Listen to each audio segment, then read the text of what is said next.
Martino. Le parrain de l'actualité.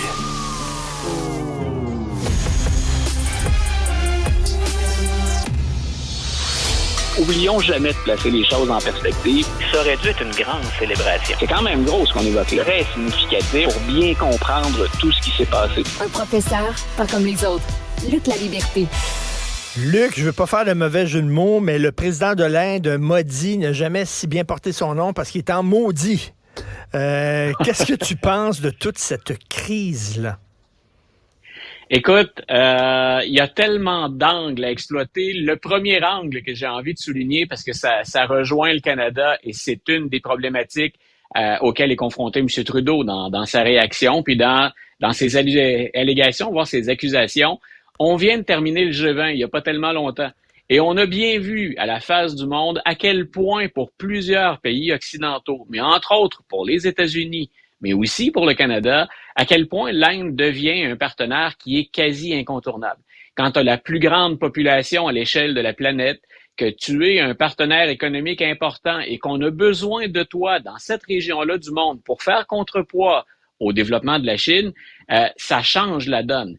Et je me souviens d'avoir parlé en classe avec mes étudiants, leur parler justement de l'importance accrue du jeu finalement dans lequel est impliqué, le jeu d'équilibrisme dans lequel est impliqué l'Inde. Puis je disais, à un moment donné, ce qu'on va voir aussi, c'est à quel point les histoires internes de l'Inde vont nous rattraper.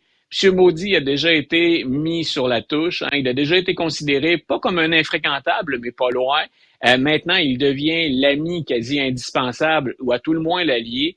Et on le voit ces jours-ci, c'est terriblement difficile pour M. Trudeau de s'en prendre à l'Inde directement, sans penser aux retombées potentielles ici, mais sans penser aussi à ce que les alliés vont offrir comme réponse. Et on a très bien senti l'administration Biden sur la défensive dans ce dossier-là.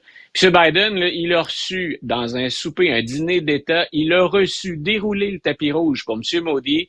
Et quand il est allé au G20, rappelle-toi, à la fin, il s'est assuré de faire ressortir des ententes réelles ou potentielles. On les développait. Il s'est assuré de faire ressortir ça. Est-ce que quelqu'un est étonné que l'administration Biden n'emboîte pas le pas au gouvernement de M. Trudeau ici, qu'on ne dise pas, écoutez, on vous appuie là-dedans à 100%, on est derrière vous. On a ménagé la chèvre et le chou hier. On n'a pas boudé le Canada. On a dit à l'Inde, écoutez, tentons de faire la lumière là-dessus. Contribuez, répondez aux questions qu'on vous pose. Et tu l'as très bien dit, la réponse de M. Modi et de son gouvernement, le premier ministre, il a très bien répondu en disant, c'était très clair, tout ça, là, c'est du vide, c'est appuyé sur du vent, on n'a rien à voir là-dedans. Mais tu sais, aller chercher les alliés, chaque nation défend ses propres intérêts. C'est voilà. Normal que les États-Unis défendent ses intérêts économiques avant de défendre les intérêts du Canada. Bien sûr, tout à fait. Mais quand on regarde au plan stratégique, c'est là où je disais, sur le fond, imaginons que notre service de renseignement ait bien fait son travail. M. Trudeau dit au service de renseignement, c'est ce que vous me donnez comme preuve, c'est ce que vous me donnez comme élément factuel. Moi, j'interviens. Si l'Inde a bel et bien fait ça, c'est très clair qu'on vient de jouer avec l'indépendance d'un pays. On vient d'interférer ou on vient d'autoriser une intervention dans un pays qui est souverain, donc dans un pays qui est parfaitement autonome. Très difficile pour M. Trudeau de ne pas réagir et de ne pas lever le ton. Mais je pense que M. Trudeau espérait que les pays qu'on appelle de l'Alliance des Five Eyes en français, les 5 yeux, on peut penser à l'Australie, on pense aux États-Unis, mais des pays qui sont dans la région, tous ces pays-là ont joué ça très, très froidement. Et c'est là où le Canada se retrouve un peu isolé. Que ces récriminations soient légitimes, assurément. Maintenant, est-ce qu'on n'est pas en train de s'isoler d'un allié qui, pour les autres, va nous forcer à une réponse plus tiède ou froide à la rigueur? Ça mérite réflexion, assurément. Ce qu'on comprend mal, c'est que ça a été extrêmement ardu pour amener M. Trudeau à dire qu'effectivement la Chine s'était ingérée dans notre système électoral. Tu sais, il a fait attention dans ses rapports avec la Chine. Il a fallu faire sortir ça avec des forceps, là. Puis ça a été dur avant qu'ils disent « OK, il va y avoir une commission d'enquête ». Il ne voulait pas. Mais là, soudainement, il sort ça. Alors qu'il y a peut-être une enquête en cours, il n'y a pas d'arrestation, il n'y a rien. Il sort ça, il ne démontre pas ses preuves. C'était bizarre. Là. Effectivement. Et peut-être que des méchantes langues ou des esprits strictement rationnels, peut-être mal intentionnés, diraient Est-ce que la Chine et l'Inde ont le même poids dans nos relations économiques? L'Inde est au 10e rang actuellement, donc on le devine, derrière la Chine. Est-ce que c'est ce que M. Trudeau tentait de ménager ou de mettre en évidence? C'est pas non plus la transparence de ce côté-là. Qu'on défende la souveraineté du Canada, c'est une chose, mais je pense qu'on attend tous, de part et d'autre, beaucoup plus de renseignements et, tu l'as bien dit, des évidences. On devine que le SCRS, notre service de renseignement, va pas dévoiler son jeu en entier sur la table. Il y a des documents là-dedans qui relèvent des secrets d'État ou en tout le moins qui compromettent peut-être la sécurité du pays ou d'autres représentants de la communauté sikh qui sont établis ici au Canada. Mais on attend un petit peu plus de transparence. Moi, je veux savoir pourquoi M. Trudeau lève le ton aussi rapidement. J'aimerais qu'on éclaire ma lanterne un petit peu. Je suis en train de lire une biographie de Henry Kissinger et c'est une biographie en 2 tomes, c'est le premier tome. Et tu sais, il dit toujours il faut mettre ses émotions de côté. Quand c'est le temps de faire de la diplomatie internationale. Il faut mettre ses émotions de côté. On s'en parle souvent de ça, la réelle politique. Là, c'est bien beau de dire vous n'avez pas le droit de commander l'assassinat de quelqu'un sur notre territoire, puis que ça, mais il faut que tu penses aux impacts, il faut que tu penses aux dominos, comment tes alliés vont se sentir, etc. Mets tes émotions de côté. Voilà. Tu vois, j'aime bien que tu réfères à Kissinger parce que c'est un personnage que je cite en classe quand j'évoque ces sujets-là. Robert McNamara en est un autre. Et les deux en ont lourd si on ne parlait que de conscience. Je pense que les deux en auraient lourd aussi sur la conscience, mais je leur dis, j'essaie toujours de leur présenter un tableau en disant, faites le choix ensuite. J'essaie un peu de les mettre dans le siège du chef d'État. J'ai fait ça récemment avec l'entente de l'administration Biden avec l'Iran. Il y a un risque à s'entendre avec l'Iran, par exemple, à dire, on dégèle des fonds, ce sont vos avoirs, mais on vous permet d'y accéder, puis on n'est peut-être pas certain de valider ce que vous allez faire avec ces 6 milliards de dollars, mais on aime mieux rétablir un certain dialogue, retrouver des Américains, puis rétablir un certain dialogue, et ce qu'on met, c'est l'arme nucléaire au-dessus de toutes les autres considérations. L'administration Biden dit, nous, ce qu'on veut, c'est revenir à une entente sur le nucléaire avec l'Iran. Ça fera pas de l'Iran un meilleur régime. Les femmes seront pas mieux en Iran parce qu'on fait ça. Mais si on fait des priorités, si on a un ordre, on pense que c'est le nucléaire qui est le principal danger et on aime mieux leur parler plutôt que de les frapper. Il y a des radicaux déjà qui se sont exprimés, qui disent, puis ça se défend très bien, vous ne pouvez pas avoir confiance dans l'Iran. Ce régime-là nous l'a prouvé à de nombreuses occasions. Vous venez, M. Biden, de commettre une erreur. Mais c'est un peu ce que je fais. Quand on parle de real politics, et je leur dis, vous avez tous des impératifs moraux ou éthiques. Mettez ça de côté. Là, on jase des priorités auxquelles on peut s'attendre sur la scène internationale.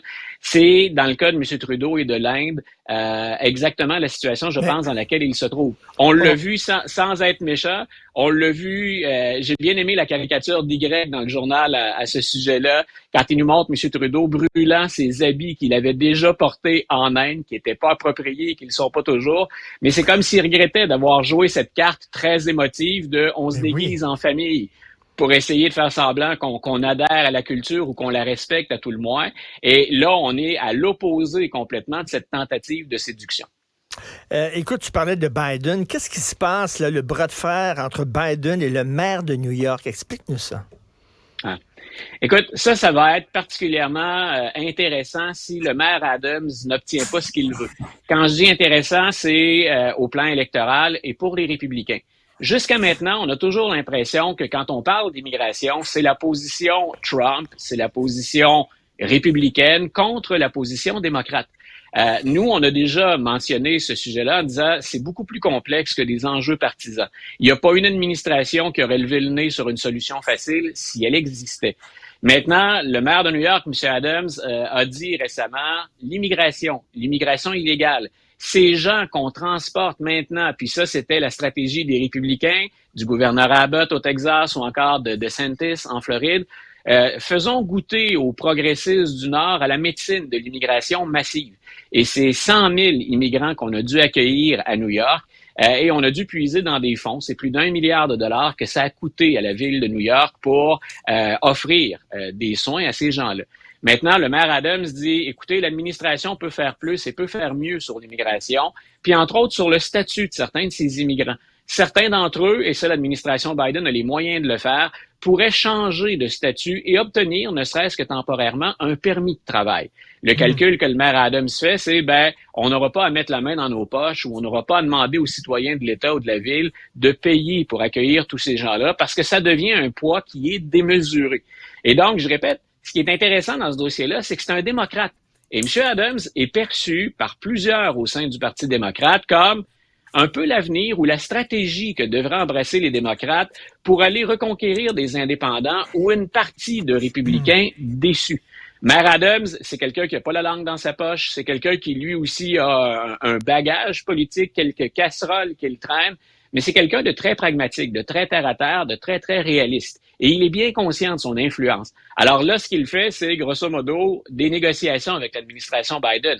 Intervenez, ou moi je vais aller de l'avant avec ce sujet-là qui jusqu'à maintenant était une prise républicaine et pas démocrate.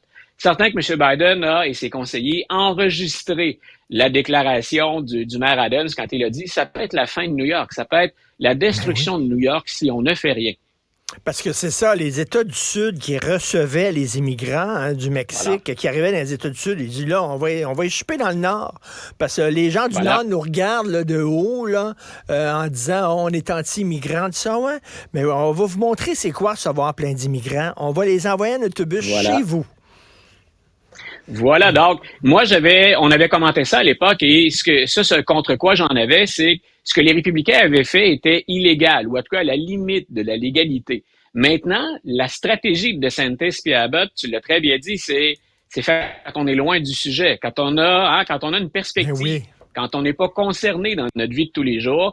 Je suis certain que dans les États démocrates et chez les États républicains du Sud, ce qu'on dit, c'est tiens, New York, c'est souvent l'élite intellectuelle progressiste. C'est souvent la caricature qu'on en fait. Puis parfois, on a raison. Vous en dites quoi maintenant que vous avez à vivre avec au jour le jour?